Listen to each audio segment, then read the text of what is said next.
Halo koncoku, Den Alur di sini. Dan ini alur cerita anime Suyakute New Saga. Anime ini masih ongoing, jadi untuk kelanjutan videonya sabar menunggu ya. Oke, tanpa berlama-lama, langsung saja kita gaskan ke videonya.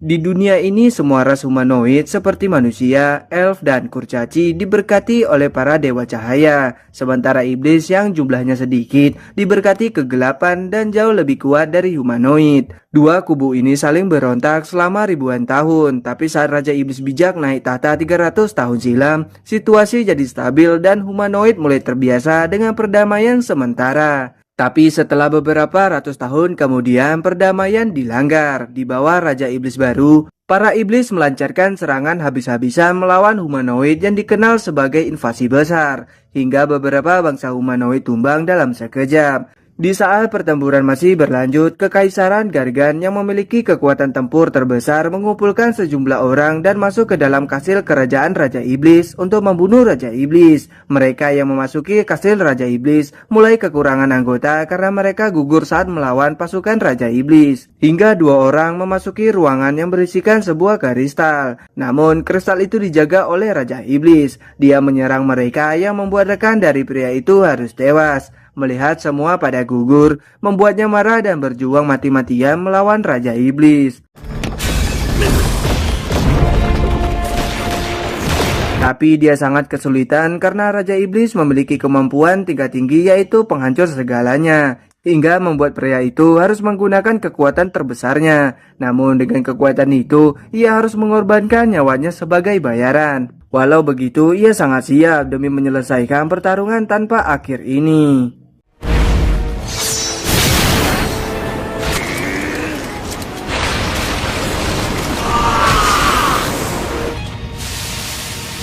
Dengan begitu, Raja Iblis pun telah dikalahkan, tapi dia juga harus membayar apa yang telah ia gunakan. Di akhir kematiannya, sebuah kristal tiba-tiba bersinar. Dengan sisa tenaganya, ia menghampirinya, yang kemudian dia terbangun di suatu tempat yang ternyata adalah kamarnya. Kyle beranggapan kalau ini hanyalah mimpi, tapi dia merasa kalau ini terlalu nyata untuk sebuah mimpi. Hingga tak lama temannya yaitu Liz datang berniat membangunkannya. Setelah melihat bahwa Liz masih hidup, membuat Kyle begitu senang. Tapi Liz terkejut karena Kyle yang tiba-tiba memeluknya.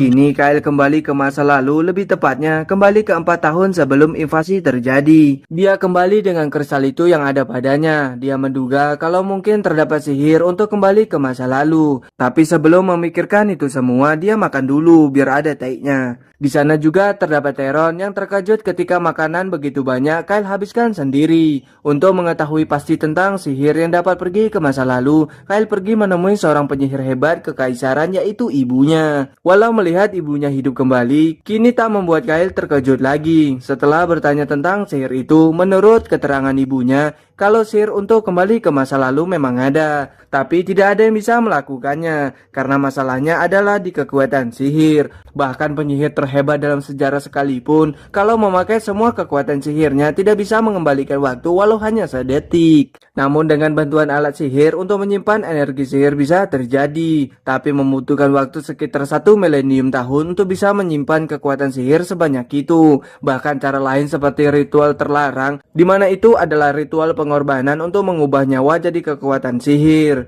Itu pun masih mustahil untuk dilakukan karena butuh setengah benua untuk dikorbankan. Meskipun ada, itu hanya jantung naga legendaris. Dikatakan kerajaan sihir kuno Sarles telah jaya selama 1000 tahun berkat jantung naga dan kekuatan sihir hebat yang tersimpan. Tapi kekuatannya pun habis dan berujung kehancuran kerajaan. Hanya jantung naga yang dapat menyimpan kekuatan sihir untuk kembali ke masa lalu. Mengingat perdamaian yang dilanggar membuat kota dan orang terdekat harus meregang nyawa. 3 tahun dari sekarang di mana perdamaian akan berakhir. Kyle berniat mengubah takdir tersebut dan akan mencegah dirinya akan kehilangan keluarga, kampung halaman, dan orang kekasih. Keesokan harinya Kyle berlatih dengan ilusi melawan Raja Iblis. Sejak dirinya kembali ke masa lalu, Kyle mendapati kalau energi sihirnya meningkat, tapi kemampuan fisiknya belum dapat mengimbanginya. Tanpa Kyle sadari, dirinya dilihat oleh teman-temannya, yang mana mereka merasa kalau Kyle sudah menjadi aneh sejak kemarin. Di depan semua keluarganya, Kyle bilang kalau dirinya ingin menjadi seorang pahlawan, di mana pahlawan termasuk orang yang paling dihargai di negara. Dalam waktu 2 tahun, Kyle harus menjadi pahlawan demi menjadi lebih kuat. Jadi dia sangat rajin untuk mendapatkan informasi.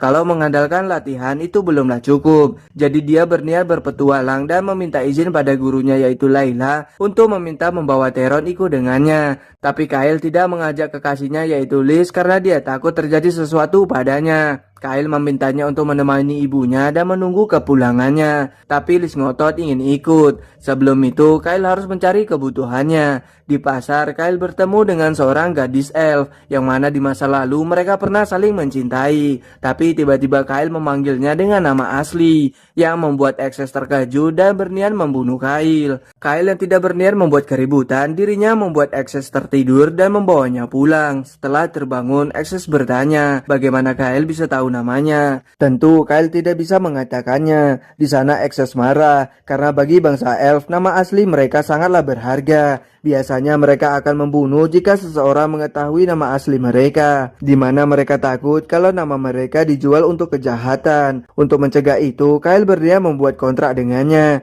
Dengan begitu, Kyle tidak akan menyebarkan nama aslinya, karena jika Kyle melakukannya, konsekuensinya Kyle akan mati. Access pun kini menjadi tenang, namun dia belum bisa menjalin kontrak sampai bulan purnama tiba. Keesokan harinya, Kyle berpamitan pada keluarganya untuk mulai berpetualang, di mana Access ikut bersama mereka. Kini Kyle berniat pergi ke Gunung Sanggar, yang mana di sana terdapat labirin yang berisikan harta karun. Melalui ingatan masa lalu, Kyle membuat peta untuk bisa dengan mudah pergi ke sana. Tapi untuk ke sana, Kyle memilih untuk membuat jalan pintasnya demi menghindari jembatan yang ada di labirin. Tapi alasan sebenarnya karena di masa lalu mereka hanya menjadi beban bagi Kyle. Maka dari itu dia memilih jalan lain. Setelah lama menggali, akhirnya mereka sampai ke ruang harta.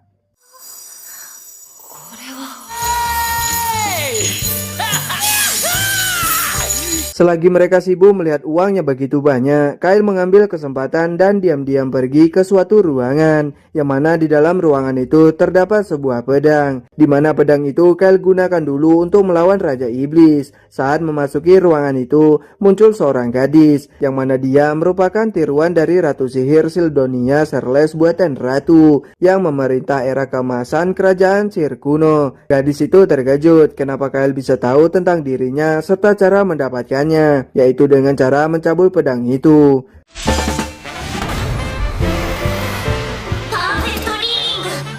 Setelah mencabut pedangnya, sang gadis melihat semua ingatan masa lalu milik Kyle. Di saat yang sama, teman-teman Kyle kini mencarinya, di mana Kyle meminta gadis itu untuk mengikuti sandiwaranya karena teman-temannya tidak tahu akan hal ini. Gadis itu yang tubuhnya seperti anak-anak karena dia menghentikan penuaannya saat sihirnya di puncak-puncaknya, makanya penampilannya begitu sampai meninggal. Charles juga memberi Kyle sebuah tas yang dapat terhubung langsung ke ruang harta, jadi dia bisa langsung mengambil harta di sana. Kemudian dengan harta itu, kini Kyle ingin membeli perlengkapan untuk berpetualang. Di toko perlengkapan, mereka semua mencari perlengkapan yang mereka butuhkan. Bahkan mereka membuat pemilik toko terkejut, karena Kyle membeli semua perlengkapan tanpa memperdulikan harganya. Kemudian di suatu tempat, Kyle bertanya pada Charles, apakah masa depan dapat diubah? Menurut teori Charles, kalau Kyle yang kembali ke masa lalu, artinya Kyle datang ke dunia baru. Berarti belum tentu di masa depan akan mengalami sejarah yang sama. Walau tidak sama persis, tapi invasi besar mungkin akan tetap terjadi. Mereka bisa menciptakan sejarah baru dengan tindakan mereka. Jantung naga juga kini menjadi 2, tapi Kyle yang seorang diri karena dirinya mengalami penggabungan jiwa. Jiwanya semakin kuat dan energi sihirnya berlipat ganda. Makanya waktu berlatih, Kyle merasakan energi sihirnya meningkat. Mungkin kelak Kail bisa menggunakan sihir tingkat tinggi, kemudian melanjutkan perjanjian di mana Kail dan Urza atau Access mulai melakukan kontrak. Saat proses membuat kontrak, Kail main nyosor aja, yang mana dia mengira kalau akhir dari ritual kontrak adalah ciuman. Tapi ternyata itu hanya dilakukan untuk pernikahan saja. Hah? 最初の命令は目の前の性犯罪者を焼き尽くせだな。 Keesokan harinya mereka pergi ke kota Arsen, di mana di sana terdapat rombongan yang membawa seorang putri bernama Milena, yang merupakan calon ratu kerajaan Sirgus. Milena sangat baik kepada rakyatnya, yang membuatnya sangat disenangi semua orang. Tapi diingatan masa lalu, Milena ditakdirkan meninggal 2 hari lagi, yang mana 2 hari dari saat ini dia akan meninggal diserang seekor hidra saat melakukan perjalanan ke desa Sanes. Jadi Kail berniat memanfaatkan kejadian itu untuk menolong putri Milena, hingga akan jadi awal yang bagus untuk menjadi pahlawan. その命を救う英雄譚の出だしとしては上出来だろう。 Oke teman-teman, untuk part 1 dari anime Fuyokote New Saga sampai di sini terlebih dahulu. Terima kasih buat teman-teman semuanya yang sudah menonton dari awal sampai akhir video. Saya ucapkan beribu-ribu terima kasih. Oke, sekian dari saya dan Alur, pamit undur diri and bye-bye.